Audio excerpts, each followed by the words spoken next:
வணக்கம் நேயர்களே. என்னைக்கு மாதிரி இன்னைக்கும் நம்ம குண்டப்பா யூடியூப் சேனல்ல ஒரு செலிபிரிட்டி தான் இன்டர்வியூ எடுக்க போறோம். அந்த வகையில் இன்னைக்கு வந்து யாருன்னு பாத்தீங்கன்னா, நான் சொல்லி தெரிய வேண்டியல, பார்த்தாலே உங்களுக்கே தெரியும். நம்ம இன்ஸ்டாகிராமே ஒரு கலக்கிட்டு இருக்கிற கலக்கல் ராணி. வணக்கம் கலக்கல் ராணி. வணக்கம் வணக்கம் ஃப்ரெண்ட்ஸ், நல்லா இருக்கீங்களா?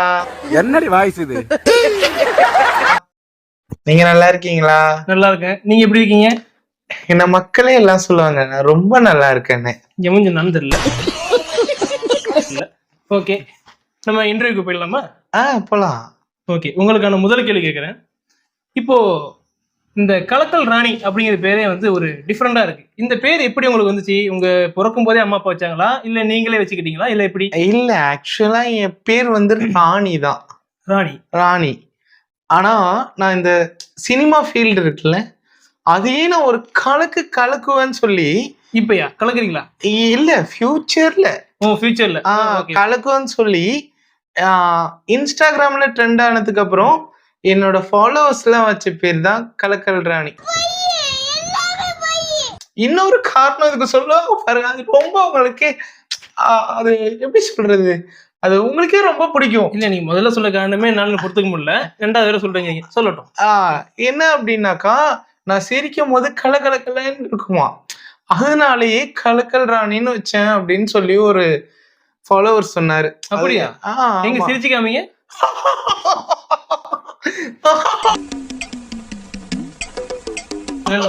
போதும், குழந்தைங்க தான் பாக்குறாங்க. நான் சொல்லல, நீங்களே இம்ப்ரெஸ் ஆயிடுவீங்கன்னு சொல்லி. ஓகே, நம்ம அடுத்த விஷயம் போயிடுவோம். ஏசி கம்மியா இருக்கு எனக்கு. மோஸ்ட்லி நான் வந்து ஏசிலேயே இருந்து பழகிட்டேனா, ஏசி ஃபுல்லா வைக்க சொல்லுங்க. இல்லனா எனக்கு அப்படியே ஒரு மாதிரி ஸ்வெட் ஆகுதா, என்னால இருக்கவே முடியல.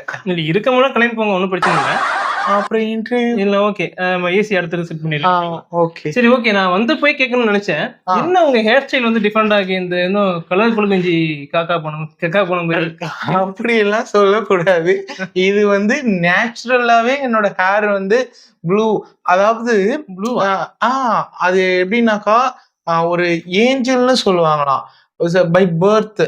அதாவது பானா இருந்த பேரு எனக்கு பான் மீன்ஸ் நான் பிறந்த ப்ளூவா தான் இருந்துச்சு அப்படின்னு எங்க அம்மா சொன்னாங்க.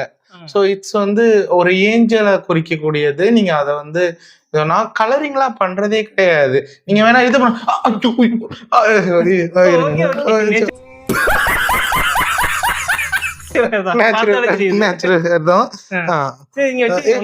கட் பண்ண சொல்லுங்க.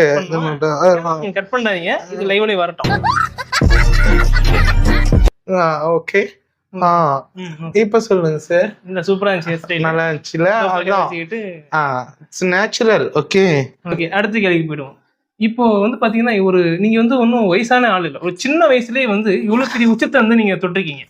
அது எப்படி உங்களால முடிஞ்சது? இது வந்து இன்னைக்கு இருக்கிற இளைஞர்களுக்கு வந்து நீங்க ஒரு முன்னுதாரணமா சொல்லலாம். அது எப்படின்னு சொல்லுங்க. ஒண்ணுமே இல்ல, அதுக்கு முழுக்க காரணமே நம்ம பசங்களும் என்னோட விடாமுயற்சியும் தான். விடாமுயற்சியா? இல்ல, புரியல, எப்படி? அது வந்து என்னுடைய திறமைன்னு சொல்லுவாங்கல்ல, அது எனக்குள்ள பை பர்த்டே நிறைய திறமை இருந்துச்சு. அப்படி என்ன திறமை நீங்க வச்சிருக்கீங்க? நீங்க வேணா நவரசங்கள்னு சொல்லுவாங்கல்ல, அத நீங்க வந்து இது பண்ணுங்க. நான் அப்படியே என்னோட ரியாக்ஷன்லயே நான் அப்படியே அத ரியாக்ட் பண்ணுவேன். இப்ப லைவா நான் சொல்ல நீங்க பண்ணி காட்டுறீங்க. நீங்க வேணா சொல்லுங்க, நான் பண்ணி காட்டுறேன். Okay, interesting. ஓகே, நான் இப்ப சொல்றேன், நீங்க சொல்லுங்க. ஃபர்ஸ்ட் மகிழ்ச்சி, சிரிப்பு, ஏய் ஆந்த வாயில் ஆய் போயிட்டு போதா மூடாத. கருணை, இது கருணையா? சரி. கோபம், புரட்டேன விடுறாங்க. வீரம், பாடி பில்டிங்கா? சரி. பயம்,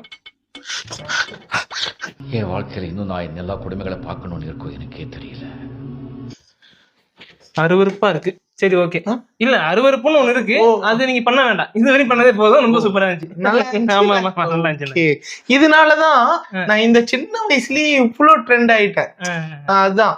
சரி சரி, ஓகே. இப்ப இவ்வளவு நீங்க பண்றீங்களே, இந்த நவரசங்களையும் போட்டு மூஞ்சில போட்டு புழிஞ்சு காட்டுறீங்க, பார்க்கவே முடியல, அது வேற விஷயம். இல்ல, இருந்துச்சு. அதனால இதனால இந்த டைரக்டர்னா பார்த்துட்டு ஏதோ படம் வைப்பு உங்களுக்கு கூப்பிட்டுருக்காங்களா? இது நீங்க கேட்பீங்கன்னு எனக்கு நல்லா தெரியும். அதான் இப்போ விஜயோட அடுத்த படம் இருக்குல்ல, விஜயோட அடுத்த படம் ஜனநாயகன். ஜனநாயகன் இப்ப பண்ணிட்டு இருக்கு. அதுல ஹீரோயினா பண்ண வேண்டியதே நான் தான். அதாவது ஜனநாயகன் ஹீரோயின் வந்து மேடமா? ஏன்னா விஜய் சாரு நான் தான் நடிச்சாகணும்னு சொல்லியிருந்தாரு. விஜய் சார் சொன்னாரா? ஆமா, டைரக்டர் அத்தனை தடவை போன் பண்ணாரு. டைரக்டர் யாரு? ஐயோ ஒரு பேரு. ஒரு மனுஷன் போய் பேசலாம், ஆனா ஏக்கர் கணக்கில் எல்லாம் பேசக்கூடாது. அது எப்படா நெஞ்சில கொஞ்சம் கூட ஈரம் இல்லாம இவ்வளவு பெரிய பொய் சொல்ல. அதாவது டைரக்டர் தெரியல, ஆனா கால் பண்ணிருக்காங்க. சரி, ஆமா, அவர் வந்து திரும்ப ஓயாம டே அண்ட் நைட்டு போன் பண்ணி ஒரே டார்ச்சர். பட் எனக்கு ஷெட்யூல் இல்லையா, டைம் கிடைக்கல, சோ அதனால என்னால முடியாதுன்னு சொல்லிட்டேன். பண்ணிட்டீங்களா இப்ப? ஆமா, சூப்பர் ஸ்டார் கூட ஒரு படம் நடிக்கிறதுக்கான சூப்பர் ஸ்டார் ரஜினிகாந்த் கூட ஆமா படம் நடிக்கிறீங்க? இல்ல, அதுவும் எனக்கு டைம் இல்லாதனால என்னால போக முடியல. அதாவது தளபதி விஜய் கூட நீங்க பண்ணல, சூப்பர் ஸ்டார் கூட பண்ணல, அதுக்கு டைம் இல்ல. எனக்கு ரீல்ஸ் பண்றதுக்கு கூட கொஞ்சம் கூட டைம் இல்ல தெரியுமா உங்களுக்கு? அமெரிக்காவுல மைக்கேல் ஜாக்சன் கூப்பிட்டாகோ, ஜப்பான்ல ஜாக்கி சான் கூப்பிட்டாகோ, என்னடி கலர் கலரா ரீலா விடுற. என்னோட ஃபாலோவர்ஸ் ஃபேன்ஸ் எல்லாம் டெய்லி ஏன் வீடியோ போடலன்னு டெய்லி மெசேஜ். அதுக்கே எனக்கு டைம் இல்ல. ரீல்ஸ்னு சொன்னோன்னா எனக்கு இன்னொரு ஞாபகம் வருது.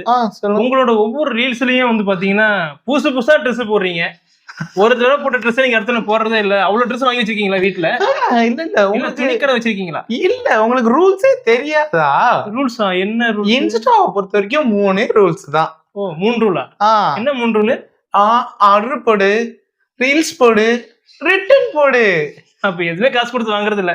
இல்ல, அதுக்கு அமேசான் ஒண்ணு இருக்குல்ல, அதுல போட்டு ஆர்டர் போடுவோம், ட்ரெஸ் போடுவோம், ரீல்ஸ் போடுவோம், ரிட்டர்ன் போட்டுருவோம்.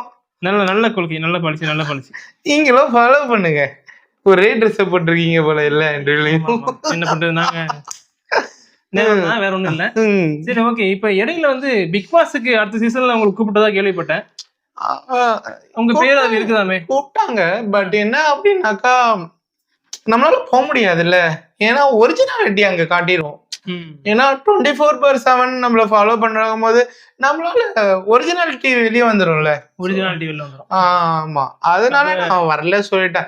45 lakhs ஃபர்ஸ்ட் பிரைஸ் சொன்னாங்க. அது நான் உள்ள போனா கண்டிப்பா எனக்கு தான் ஃபர்ஸ்ட் பிரைஸ் கிடைக்கும்னு எனக்கு தெரியும். பட் ஒரிஜினாலிட்டி நமக்கு அது வேணாம். என்னென்ன சொல்றாங்க பாருங்க. என்னென்ன சொல்றான் பாருங்க. கம்பி கட்டுற கதையெல்லாம் எடுத்து போடுறாங்க. சரி, நிகழ்ச்சியோட இறுதி கட்டத்துக்கு வந்துட்டோம். இப்ப கலக்கல் ராணி வந்து இந்த நிகழ்ச்சியை முடிச்சுக்கிறதுக்காக கலக்கலா ஒரு டான்ஸ் ஆடுவாங்க. ஐயோ ஏன்னா நான் இல்ல. சரி, ஓகே, உங்களுக்காக. ஓகே, என்ன பாட்டுக்கு? நாங்க ஏதாச்சும் ஒரு பாட்டு போடுவோம், நீங்க அந்த பாட்டுக்கு ஆடுங்க. உங்க பாட்டுக்கு ஆடுங்க. நீங்க உங்க பாட்டுக்கு ஆடுங்க, அதெல்லாம் ஒண்ணும் பிரச்சனை இல்ல. அப்படி ஓகே.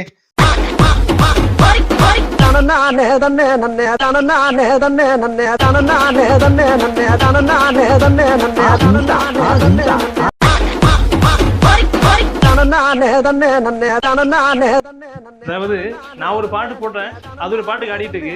இனிமேல் தயவு செஞ்சு இந்த மாதிரி ஆட்கள் இன்டர்வியூ கூப்பிட்டு நீங்களே வளர்த்து விட்டுறாதீங்க. நாம போமா